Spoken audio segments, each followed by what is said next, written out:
estos conceptos, MySQL es un sistema de gestión de bases de datos relacionales de código abierto, razón por la cual es muy utilizada en los modelos y en los sistemas de información web.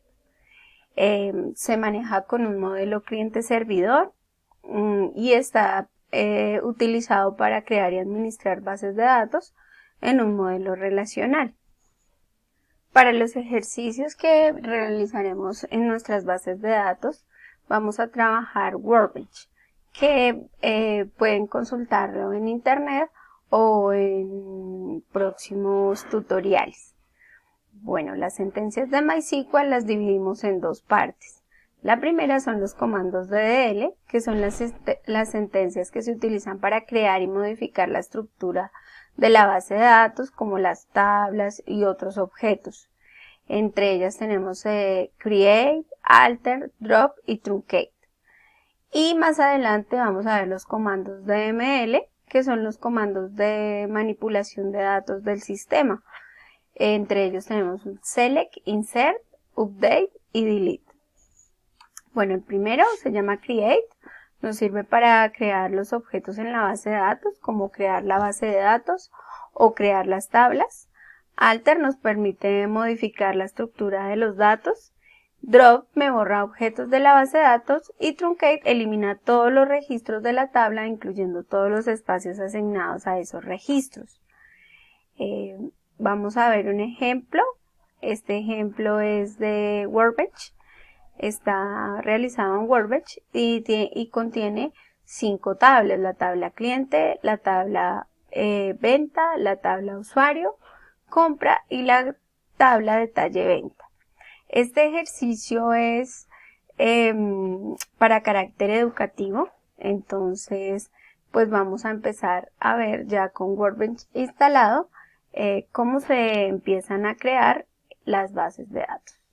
Este es nuestro entorno de trabajo Workbench. Miramos que en nuestra consola SAM MySQL esté corriendo. En el área de trabajo de consulta vemos que está la primera sentencia, Create Database. En este caso vamos a crear la base de datos. Debemos empezar primero por la base de datos, luego definir las tablas. Entonces voy a definir la base de datos. La base de datos se va a llamar taller número 1 y vamos a ir al rayo, que está acá el icono del rayo, y le vamos a dar ejecutar. En nuestra ventana del output vemos que ha sido creada correctamente la base de datos. Anteriormente íbamos a crear una que se llamaba ejemplo 2, entonces dejé este error acá para que vieran cuando la base de datos no puede ser creada. Y el chulito verde que nos permite verificar que ha sido afectada la base de datos. Luego vamos al comando use y vamos a darle que vamos a activar o a utilizar la base de datos taller. Siempre en Workbench finalizamos cada una de las líneas con un punto y coma. Ejecutamos donde está el cursor y me dice que ya estamos abriendo. Entonces vamos a crear ahora.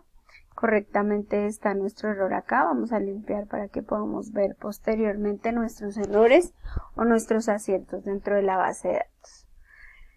Bueno, vamos a crear una tabla. Entonces con create table vamos a llamar nuestra primera tabla cliente.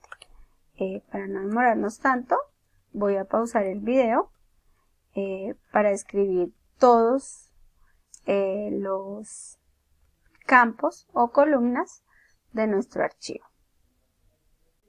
Ya está digitada nuestra tabla cliente. Tenemos un ID cliente de tipo entero que no puede tener espacios vacíos, no null, y lo vamos a definir este campo como la llave primaria.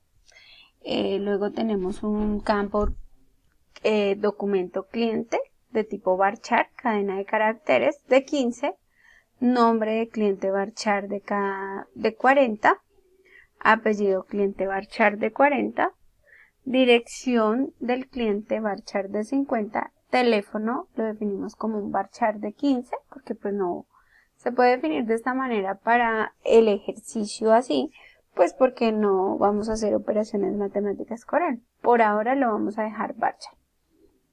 El correo del cliente es varchar 50 y el estado del cliente 50.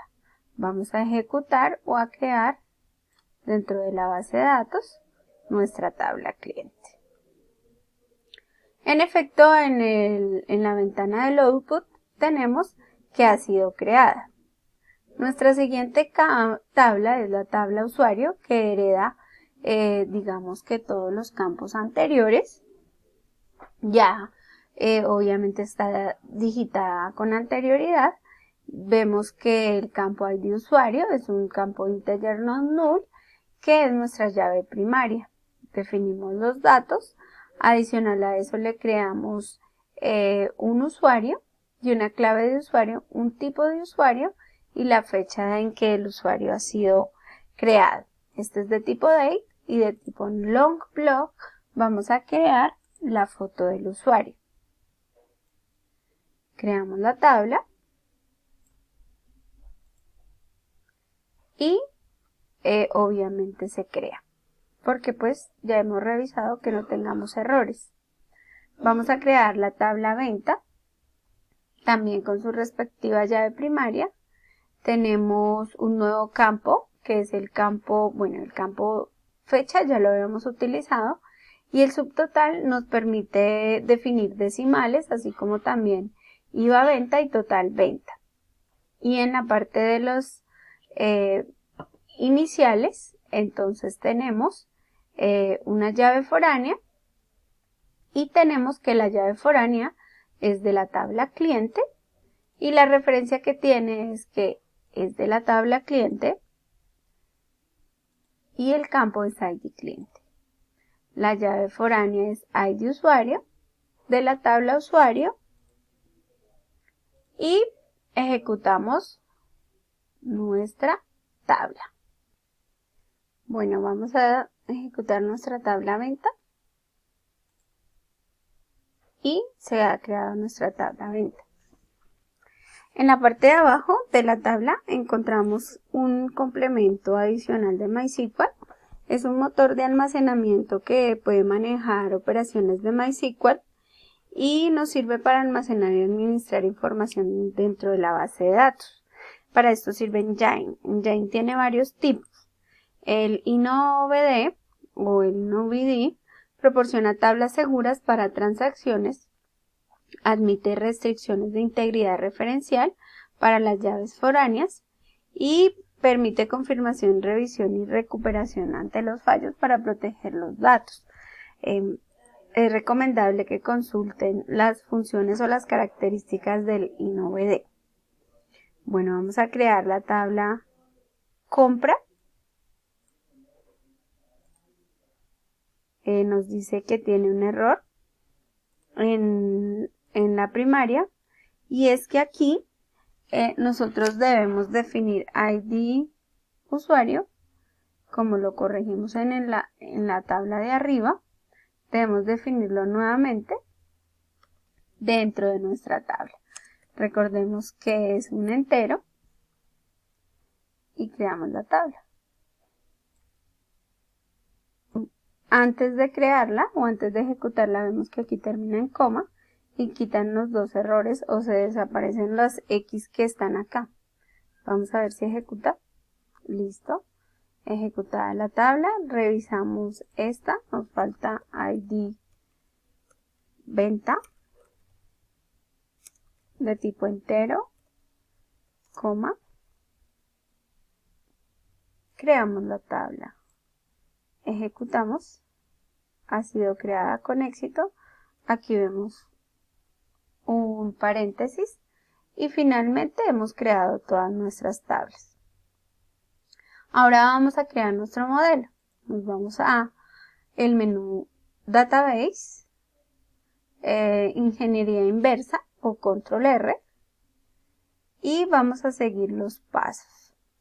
Entonces aquí vemos que nos da la conexión, nuestro host, nuestro puerto. Estamos trabajando en root y le damos siguiente. Él chequea pues sus opciones internas. Vamos a ver que ella se llama, la base de datos se llama taller 1. Le damos siguiente, next y la ejecutamos. Esperamos que el programa nos permita continuar y finalizamos con las 5 tablas. Y vemos que no está nuestro modelo dentro de nuestra base de datos. Lo ubicamos podemos organizar las tablas como nosotros queramos, la de usuario, la de compra, para que no se vea o se vea igual a nuestro modelo lógico que habíamos creado con anterioridad. Y hemos terminado nuestro ejemplo hasta la creación del modelo en Workbench. Espero les funcione en sus proyectos y les haya servido la explicación. Muchas gracias.